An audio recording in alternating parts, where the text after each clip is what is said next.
You know what really grinds my gears? This shit right here. Ubisoft Forward Codename Dogshit event is here, and it has melted my brain out of pure amazement for just how little this company has to do to get pre-orders, proving that it is possible for Ubisoft to make something worse than their new game. The event kicked off strong, showing the only new game that actually had gameplay, which is the new Mario furry crossover XCOM game. However, unfortunately, it doesn't appear that you can traumatize the Rabbids like in XCOM 2, therefore I will keep to making my furry kill squad elsewhere. But hey, at least they let Raymond out of the basement, because it all went off a cliff after that, starting with the onslaught of crusty mobile games that will be nothing but awful renditions of popular titles packed to the gills with microtransactions. There was Rainbow Six Siege on mobile so that you can face hackers and raise blood pressure on the go, Division on mobile, which at least the trailer looks as shitty as the game is gonna be, so hey, no false advertising there. And then you have not one, but two new Assassin's Creed games on mobile, so get hyped because now even mobile gamers can be let down by this series. One will be set in China, and let me say this game looks like a piece of shit art. Nothing but true art, representing the wonderful, glorious China and our beautiful ruler Xi.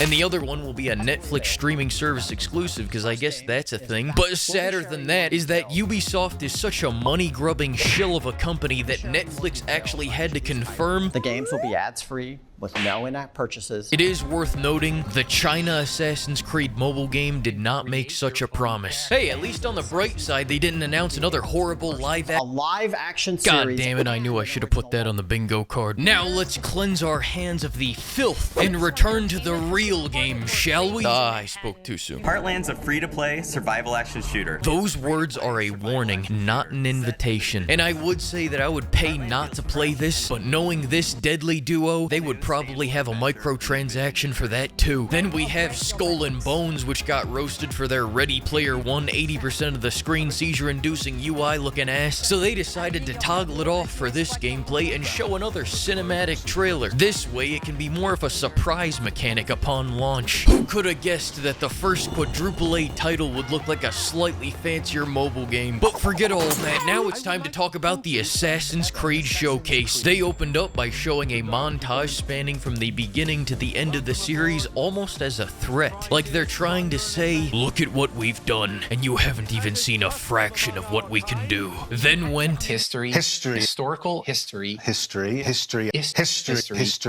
and announced Assassin's Creed Mirage, which is a very fitting name considering this whole game is in fact a mirage itself. Not only is this actually an expansion of Valhalla converted into a full game, still using the Valhalla engine, all while acting like this is a custom-made return to the roots for the people, but they also decided to not show any gameplay, then very nicely offer up a pre-order page available now months before there's any chance they do.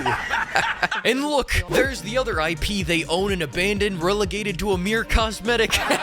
Yet still, I'm more excited for CGI Beirut than the collective 30 seconds of CGI footage we have for the other entries that are named after Mountain Dew. The next new flagship title is Operation Code Red, made by the open world RPG walking sim people, and as much as I hate to say it, this game looks great. The combat is a perfect compromise between old and new, stealth and action, and it's amazing that they already released it 2 years ago. And Operation Voodoo looks like nothing because it still is nothing. All we got was a seconds-long CGI trailer of a forest, then this guy said, "Can't wait for our fans to tear apart that trailer." Yeah. My brother in Christ, that was 5 seconds long. That ain't tearing, that is scraping. Although there are rumors circulating that in this game, we're going to the JRE to get some bitches, so I'm looking forward to that. Then finally, Infinite is sounding more and more like a fancy game launcher with multiplayer, but seeing as this is still on the horizon, all we saw is this new JPEG, so I think both me and the creators of this game can bond over our common ground of having no fucking clue what this is going to be. All in all, this event is 1,000 times better than that awful Disney event where they announced 5 new mobile games, because here they only announced 4, which is why I'll be giving this event a 4 out of 10. That was one hell of a show. You can say that again.